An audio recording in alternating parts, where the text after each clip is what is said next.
Salut à tous et à tous, j'espère que vous allez bien. Pour ma part, ça va très bien.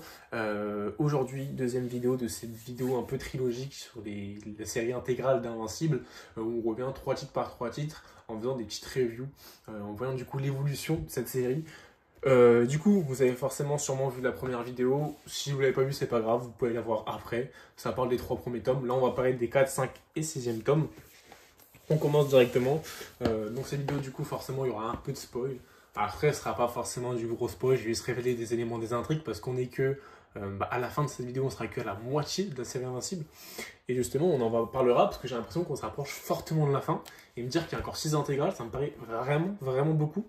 Du coup, dans cette vidéo, on va avoir 2 intrigues. Pour moi, les 2 mots-clés, ce sera vraiment le questionnement et vraiment l'évolution. C'est vraiment les 2 mots-clés, je pense, de cette trilogie de vidéos. On commence directement avec une évasion d'un super-héros. Et surtout avec une magnifique planche, on va en parler. On va en parler dans un sujet juste après. Niveau dessin, je vous l'ai dit, hein, au début j'étais pas fan, mais Ryan Otley il augmente son niveau, il progresse. En fait, on la voit, elle est flagrante sa progression. Donc de tome en tome, on voit vraiment sa progression. Et ça, c'est super plaisant. Vraiment, vraiment. On commence ce tome avec voilà, un ennemi qui s'échappe d'une prison et du coup, tous les autres ennemis s'échappent. Et je me suis dit à ce moment-là, c'est un peu relou. J'ai l'impression qu'on va être bloqué avec Invincible dans ce genre de série où on a souvent voilà, des nouveaux personnages, héros, qui vont venir s'intégrer, mais j'ai l'impression que les méchants, c'est tout le temps les mêmes. Qu'en fait, on le bat, mais on le bat pas vraiment parce qu'il va revenir. On va le rebattre, il va revenir sous une autre forme ou autre, ou pour une autre raison, mais il va toujours revenir, ce sera toujours les mêmes. Et c'est pour ça que je me suis dit, ça reste une série qui est intéressante parce que voilà, en fait, on reste dans ce Invincible, on reste dans ce comic super-héroïque où quand on regarde Batman, il y aura toujours le Joker, il y a toujours Bane, il y a toujours... c'est toujours les mêmes ennemis. Spider-Man, il est toujours contre les mêmes ennemis aussi, le bouffon vert, le vautour, l'homme sable, enfin, c'est toujours les mêmes choses en fait. Et je me suis dit, en fait, on est dans Invincible, donc c'est logique que ce soit la même chose parce que c'est inspiré de ça, c'est inspiré des Big Two, même parodique à certains moments, hein, évidemment que c'est très parodique même à certains moments. Donc c'est logique qu'on ait ça. Mais je me suis dit que là, pour cette série-là, ça me dérangeait particulièrement. Et ce qui est fou, c'est que Kirkman va vraiment répondre à cette problématique juste après, dans le tome 5, ou le tome 6 d'ailleurs, les 2 tomes. Et c'est là où je me suis dit, putain, il a vraiment pensé à tout, et ça c'est vraiment fou. On sent que c'est vraiment, avant d'être un écrivain, un fan de comics, et ça franchement je trouve ça fou. Du coup, on commence ce tome très fort avec cet arc sur les Reanimecs.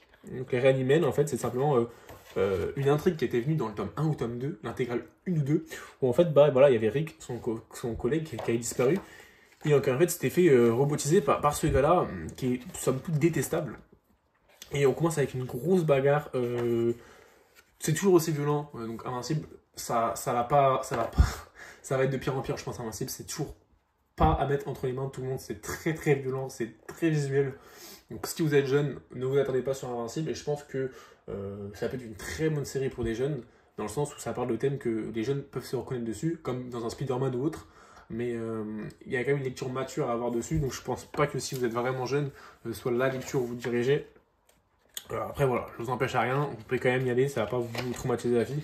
Mais voilà, attention à vous quand même, parce que ça reste très violent. Où on voit, ça va spoiler forcément, hein. On voit justement Rick, après ce genre d'image, on voit des gens totalement démembrés, c'est assez courant dans Invincible. Et donc ouais, c'est assez fou, et il va y avoir dans cet homme une vraie réflexion sur les ennemis, et une vraie remise en question de la part du héros principal.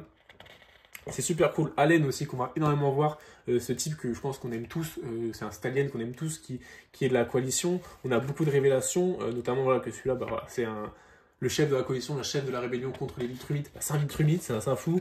Il y a plein de choses qui s'embriquent et qui sont super sympas. On a des ennemis qui sont là. Ceux-là aussi, on va en reparler. C'est des ennemis, en fait, c'est une sorte de race parasite qui est super intéressante. Et le truc que je trouve le plus intéressant, c'est cette relation-là, dans le terme d'évolution.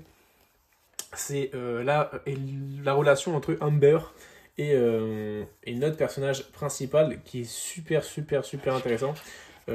Les relations sont très très très bien gérées, les relations humaines et amoureuses, je trouve qu'ils sont vraiment super, surtout amoureuses, parce qu'il y a des relations dans tous les sens, et dans tous les sens, non j'abuse, mais il y en a vraiment pas mal et qui sont vraiment tous bien faites, ou qui rapportent tous quelque chose à l'histoire, je trouve. Évidemment, Atom Eve, voilà, je vais pas vous spoiler, voilà, Atom Eve, c'est vraiment celle que je pense tout le monde veut voir avec Invincible, évidemment. Et on va voir que, bon, je vais pas vous spoiler les autres couvertures, ils vont se mettre ensemble et il va quitter Amber, classique.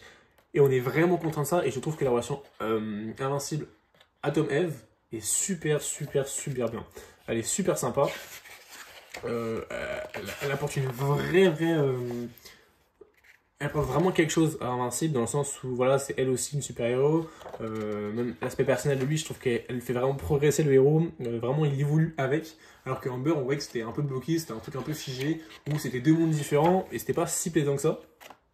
Donc voilà, on a un arc de baston avec du coup, bah voilà, hein, ces entités, ces aliens vraiment parasitent un peu. On va avoir une grosse baston, un gros arc, c'est super intéressant. Donc c'est cool, c'est un bon arc. Le tome 4, l'intégrale 4, je vais vous le dire honnêtement, je trouve qu'elle est un peu en dessous de ça. C'est pas la meilleure, On a l'arc des, il me semble que c'est des lézards, si je dis pas de bêtises. La révolution des lézards, ou enfin, le groupe des lézards là qui va se rebeller sur Terre pendant que la plupart des héros les plus forts sont dans l'espace. On va y avoir vraiment beaucoup de morts du côté des super-héros. Et ça, c'est super cool.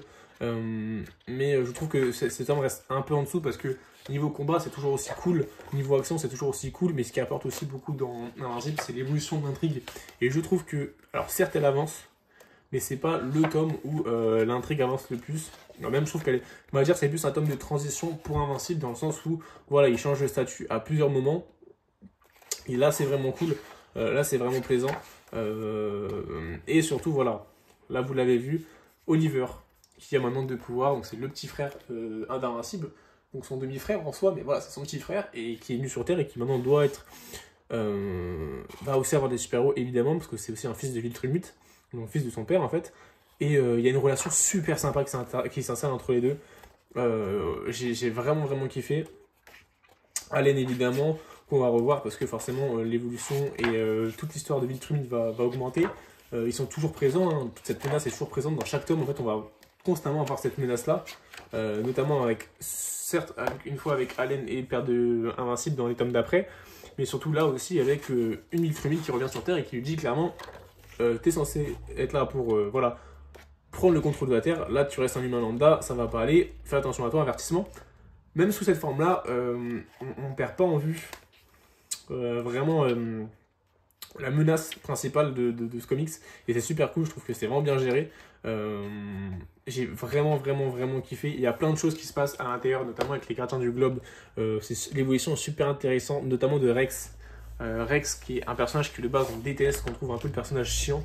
Mais au final, c'est super. C'est un personnage qui est super bien développé. La relation entre Invincible et Rex, c'est cool. À la fin, Rex, littéralement, c'est un personnage pour lequel on a de l'attache. Parce qu'on se dit, ok, c'était un petit con. C'était un jeune super-héros vraiment con. Qu'on n'aime pas forcément, un peu relou. Mais au final, c'est un super héros. Avec une vraie évolution de maturité, en tout cas. Et là, on l'apprécie beaucoup plus. Donc je trouve que voilà, dans tous les aspects, il y a vraiment une évolution qui est cool. Donc sur ce passage-là, c'est cool le tome 4 parce que il solidifie ça, mais dans la globalité, je dirais pas ça. On a juste à la fin d'Identité Intégrale ce petit twist où on voit celui qui a fait les Reanimen, donc du coup celui que évidemment Invincible Marc donc, déteste, qui a été en fait embauché par Cécile. Et c'est là, à partir de là, où on va rentrer dans l'intéressant. À partir de l'intégrale numéro 5, où il y a plusieurs problématiques qui vont être développées. Et l'intégrale 5 et l'intégrale 6 sont géniales, sont vraiment super bien. On a vraiment des... De A à Z, c'est cool. De A à Z, c'est vraiment cool. On a des personnages, voilà, on montre aussi beaucoup les effets secondaires de ces passages, que ce soit sur les ennemis, sur les super-héros, sur les civils. Et ça, c'est super intéressant. On aura de l'action comme toujours. On aura cette relation avec Invincible, donc Marc et Eve, qui va vraiment évoluer. On va avoir des batailles de tous les côtés, des ennemis de plus en plus forts. C'est le but. On voit aussi surtout que Invincible s'entraîne de plus en plus. Et moi, ce que je kiffe, c'est vrai que on voit beaucoup de crossover en fait dans Invincible. On voit que l'univers d'Invincible est vraiment lié à beaucoup d'autres univers. On voit à des moments Spawn, on voit ce Savage Dragon, on voit bon là celui de Brit, il faut que je me dise c'est intégrale de Brit. On voit d'autres Hero, je crois qu'il y a Tech Jacket, mais il n'y a pas encore l'intégrale qui est prévue en France. On voit vraiment plusieurs héros, donc il y a Wolfman aussi. C'est super cool, c'est super cool. Et là, on va avoir du coup la premier truc qui va vraiment pousser cette intégrale à un autre niveau, c'est la remise en question sur Marc et sa relation avec le Pentagone, avec Cécile, qui, je le rappelle, ce sont ceux qui, du coup, donnent de l'argent à Marc, hein, parce qu'il les paye pour être le super-héros et pour diriger l'État, enfin, pour aider l'État, en fait, le pays.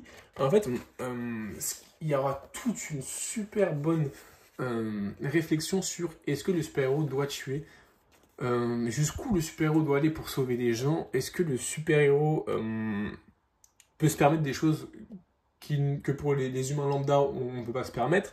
Donc en fait, Marc simplement voit que Cécile a gardé dans son équipe un meurtrier, un super-héros qu'on voit dans les intégrales précédentes. Donc c'est ce sort de Batman en fait. Enfin, c'est le Robin du coup qui est devenu un Batman.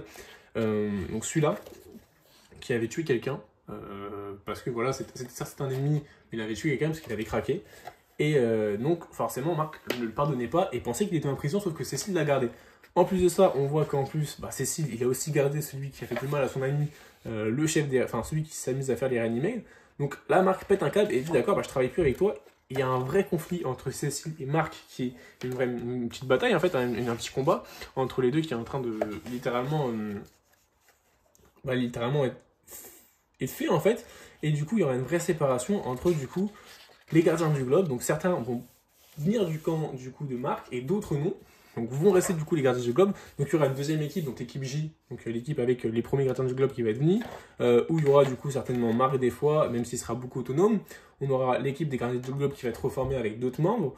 Et du coup cette équipe J avec notamment Rex, Robot et d'autres personnages comme ça. Donc c'est super intéressant parce qu'il y a des vraies réflexions. Je pousse pas la réflexion dans les détails parce que voilà, c'est pas le but c'est qu'aller lire Invincible, je vous encourage vraiment, c'est un vrai comic super. Mais waouh, c'est vraiment super bien fait, c'est super bien emmené de A à Z dans les réflexions, dans les phrases, les dialogues sont super cool aussi. Il y a des petits flashbacks aussi qui est assez intéressant avec Cécile où on voit d'où il vient. Et en fait, on nous explique avec ces flashbacks qu'en fait Cécile, c'est pas un mauvais gars. C'est qu'en fait, peu importe le prix, il veut défendre la Terre. Parce que c'est un humain lambda, Cécile. Cécile, c'est juste un humain, voilà, classique, qui veut juste défendre la Terre, qui n'a pas de pouvoir lui, mais qui peut diriger, et en faisant des sales coups, en pactisant, comme il le dit lui-même, avec le diable. Tant que la Terre est saine et sauve, ça lui va. Et du coup, c'est ça qui, en fait, on nous dit, Cécile, c'est pas un mauvais gars. Mais on a la haine contre lui parce qu'on se dit, ok, ce mec, ça a l'air d'être vachement une enflure. Et c'est là que c'est super intéressant, c'est qu'il y a une super évolution avec, du coup, tout ce propos de la mort et du combat. Donc, est-ce qu'on peut tuer, est-ce qu'on peut pas tuer. Il y a une super évolution. Je vais pas aller plus loin parce que c'est dans l'intégral 6 après que ça va se développer. On aura aussi ce combat-là avec Oliver, forcément, qui lui a des super pouvoirs, donc il veut devenir un super-héros, qui lui-même va tuer quelqu'un. Donc justement, c'est là où on revient tout à l'heure au sujet, c'est que j'avais l'impression qu'on voyait tout le temps les mêmes ennemis. Et c'est là que c'est fort Kirkman, c'est parce qu'en fait il va trancher ça en simplement faisant revenir les ennemis de base d'Invincible, qui sont les frères Moller, il me semble que c'est. C'est ça, les deux jumeaux en fait. On ne sait même pas si c'est les kills originels, vous savez un peu cela. On les voit depuis, c'est vraiment les premiers méchants, je pense, d'Invincible. Et en fait, Oliver vient et les tue. Et en fait, à partir de là, on se rend compte que la mort va devenir beaucoup plus présente dans Invincible, et pas que par le biais des ennemis. Et là, c'est franchement fou. Parce qu'en fait, il est mort, donc il ne reviendra plus. La mort, c'est pas quelque chose où, certes, dans beaucoup de comics, notamment les Marvel et DC, on tue, mais en fait, il revient, donc on n'a pas vraiment un tueur. Est-ce qu'on tue vraiment la personne, ou est-ce qu'on tue que, vu que c'est pas définitif, c'est pas vraiment un meurtre? Non, dans Invincible, c'est tu meurs, tu meurs. Et là, c'est super cool parce que du coup, il y aura Oliver qui va tuer quelqu'un parce qu'il devient vraiment puissant. Enfin, quelqu'un, même les deux en fait, littéralement. Et c'est fou, c'est vraiment fou parce que là, du coup, il y aura toute une réflexion avec ce costume, enfin, avec ce truc, parce que Marc, c'est son frère en fait, donc il a forcément un autre jugement. Oliver, qui lui aussi, en plus, c'est un extraterrestre, donc il n'a pas les mêmes coutumes. Et en fait, vous allez voir qu'en fait, pendant que Marc aura ce costume bleu et noir, ce truc de la mort va être hyper poussé et c'est super intéressant. Là, la relation avec Eve qui est vraiment bon, continue. Ça s'étale, mais ça continue, ça c'est super intéressant. Je vais pas forcément. Il y aura aussi ce passage-là, du coup, où en fait. Ce qui est intéressant, c'est qu'en fait, c'est tout un petit arc réellement très bref, enfin, c'est un petit chapitre où en fait, le Omnimon du futur demande à Marc de le tuer parce qu'il n'en peut plus. il veut mourir, il n'en peut plus. Et ça, c'est plutôt cool. Mais ça, c'est vraiment des petits détails comme ça pour pousser à la réflexion, pour vraiment pousser à la réflexion de est-ce que je peux tuer, est-ce que là je peux pas tuer, est-ce que si je fais ça, est-ce que c'est de l'aide, est-ce que c'est vraiment un meurtre. Et en fait, c'est plein de petits trucs qui font que à la fin des tomes, tu te dis, putain, en fait, il y a plein de choses, plein d'éléments qui ont amené à la réflexion. Et du coup, bah, on réfléchit pas forcément pareil. Et c'est super, super, super cool, je trouve. Moi, j'aime vraiment ça. Et là, vous voyez aussi que l'évolution, c'est pas que dans le scénario, c'est aussi esthétiquement. On a des pages. Regardez-moi ça. Ryan Otley nous délivre des pages franchement sublimes. Et là, on est qu'au tome 5 et je sais que ça évolue encore parce que quand je feuillete, je vois que ça évolue. Franchement, regardez-moi ça. C'est franchement magnifique. Ryan Otley nous délivre des choses magnifiques. Des pages, au niveau des couleurs, au niveau des mises en page. Même des cases elles-mêmes, en fait, c'est assez fou. Il y a une vraie progression dans tous les sens dans ce comics, et ça, c'est super cool. Et avec, du coup, cette fin de tome, où là, bon, je vais pas spoil, parce qu'on a, comme d'hab, des petites histoires qui aident à la réflexion, mais je vais pas tout raconter, c'est pas le but.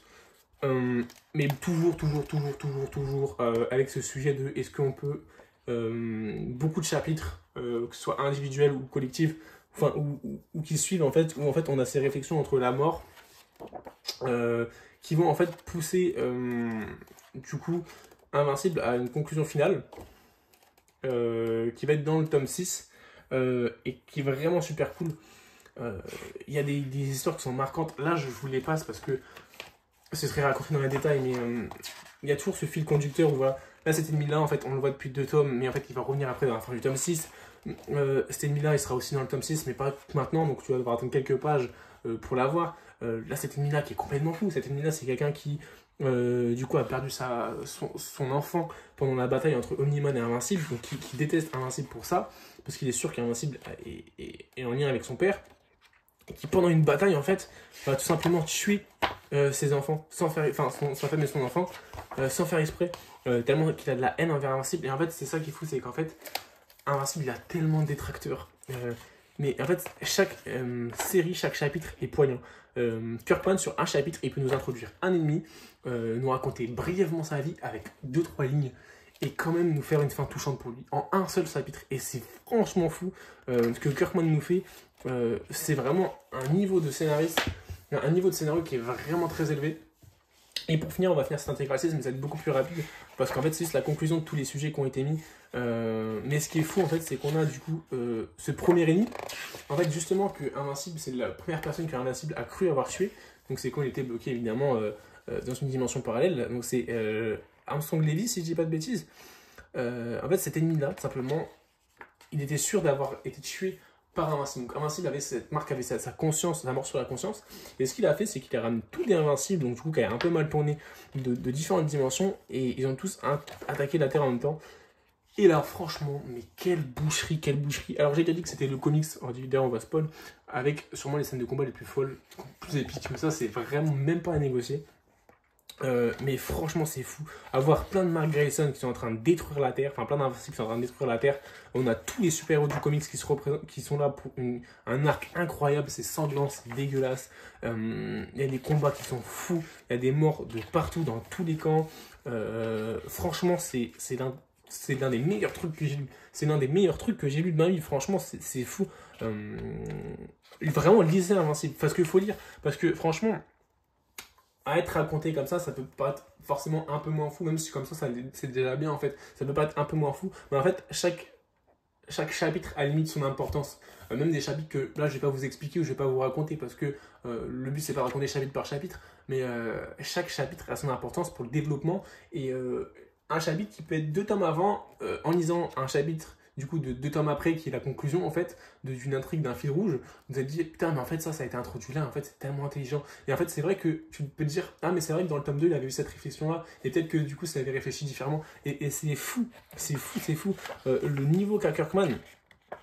Et en fait à partir de là, comme vous pouvez le voir, en fait c'est littéralement une boucherie, le monde a été ravagé par du coup cette attaque d'Invincible. Donc il y a forcément des trucs qui sont intéressants dans le sens où Invincible va être pris aussi pour cible, hein, parce que forcément c'est des sosies à lui.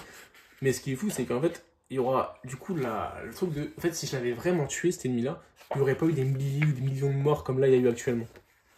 Et c'est ça qui est fou, c'est que là, du coup, à partir de là, Invincible, il commence à aussi avoir se parler avec son frère en se disant, bah en fait, non, avec son père, je veux dire, en disant, bah, en fait, faut tuer. Est-ce que je suis pas un peu comme mon père? Et beaucoup de gens commencent à le comparer à son père, et là, c'est vrai qu'on commence aussi à dédramatiser tout ce qu'a fait Omniman, parce qu'on se rend compte qu'Omniman, c'est vraiment pas mauvais, c'est vraiment pas un méchant. Et direct après, on n'a pas même pas le temps de souffler. Vous voyez que là, ils sont encore en train de. Ça fait une page, hein, que le combat, enfin un chapitre que c'est fini. Ils sont en train d'enlever des comptes. On voit des morts de partout. Il y a vraiment un truc dramatique avec cet arc vraiment dramatique. Et là, directement, on a le mec, le Viltrumite, qui vient détruire la planète. Et on a le combat le plus épique que j'ai vu, littéralement, entre un Viltrumite et Marc. Marc, hein, qui avait toute sa haine qui s'est contenue parce que Marc n'a pas participé par une raison voilà, quelconque à la bataille précédente. C'était surtout des terriens. Invincible, hein, c'est un peu battu, mais c'est pas lui qui a vraiment résolu le problème entre l'assaut d'Armstrong Levy, parce que d'ailleurs l'assaut n'est même pas terminé, il reste encore 8 invincibles qui sont voilà, qui sont quelque part et qui vont revenir, on le sait, mais on sait pas dans quel tome, c'est ça qui est intéressant. Et là, il y a ce combat qui est magnifique avec des pages. Mon Dieu, les pages, franchement, c'est un combat qui est épique, avec du sang, avec de la haine, avec des phrases qui sont impactantes à souhait. Évidemment, Oliver qui est toujours là. Oliver, j'en ai pas parlé, mais qui a une grosse importance dans les 3 tomes, parce qu'il y a une vraie évolution de ce personnage-là. Mais franchement, c'est un combat qui est intense à souhait. Voilà, Eve qui se réveille d'une sorte de coma. Une bataille, vraiment ces planches, regardez-moi ces planches, c'est totalement fou. Et là, voilà, cette planche, Atom et Eve, on la voit mourir pendant... Je vais pas spoil, mais voilà, c'est pas une mort définitive, hein, sachez-le. Et là, on voit toute la détresse en Marc. Et là, on a le Marc un peu Super Saiyan. Regardez-moi cette page, franchement.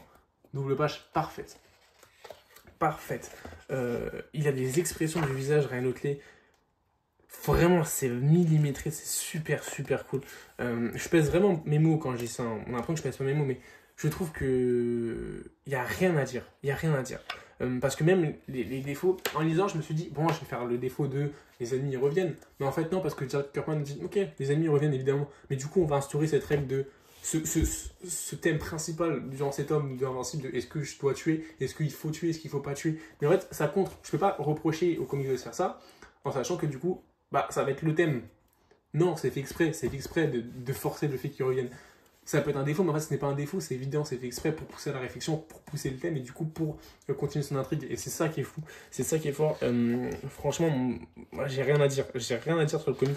Il est excellent de A à Z. Je vais m'arrêter là, je vais pas continuer sur le tome 6 parce que voilà. Évidemment, voilà, je vais dire, non, j'en parlais de Rex tout à l'heure. Bah, Rex, le mec, on est en train de se dire, ok, il est super cool, il est génial. Ah, Rex, il meurt. Rex, il meurt littéralement. Et Rex, t'es dépité de sa mort.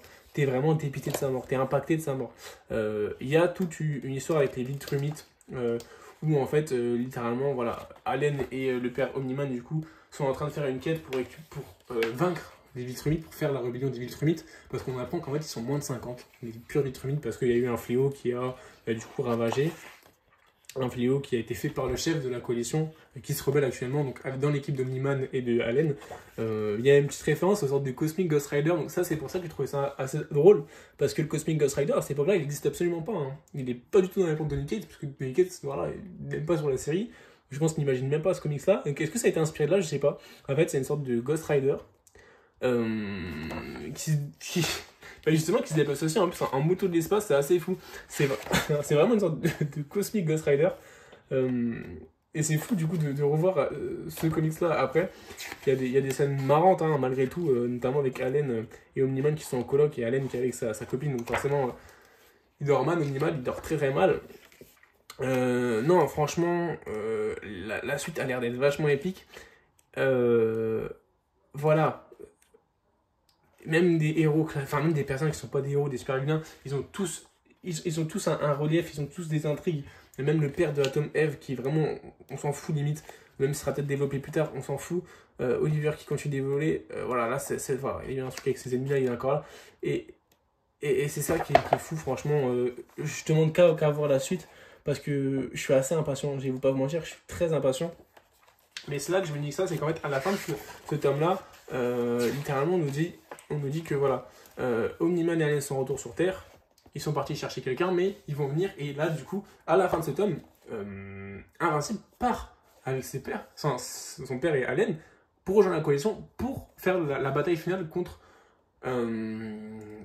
du coup l'élite Rumite. Mais là, la question que je me pose, moi, littéralement, et qui sera forcément répondue dans la prochaine trilogie de vidéos, vous l'aurez, c'est vraiment qu'est-ce qui va se passer, parce que j'ai l'impression qu'on est sur la fin. Là, on va attaquer l'arc final pour moi. Sauf que là, il nous reste littéralement 6 intégrales. Donc c'est énorme, 6 intégrales. Donc je pense qu'il va évidemment avoir d'autres trucs, mais j'espère que c'est un peu ma crainte, c'est que j'espère que c'est pas juste rallonger la série pour rallonger la série parce qu'elle faisait des bonnes ventes et parce qu'elle avait, à mon avis, des très bons retours à l'époque. Parce que là, si tu me mets littéralement un os au final, bah moi je serais pas content non plus.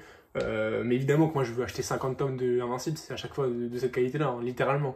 Mais je suis assez impatient de voir comment ça va développer parce que l'arc final va pas durer 6 tomes, ça me paraît vraiment énorme. Même si les scènes de combat sont un peu dans le style manga avec beaucoup de pages, et ça peut durer 1 ou 2 chapitres entiers, hein, une scène de combat. Et c'est magnifique, c'est magnifique. Merci Kirkman, merci Ryan Otley.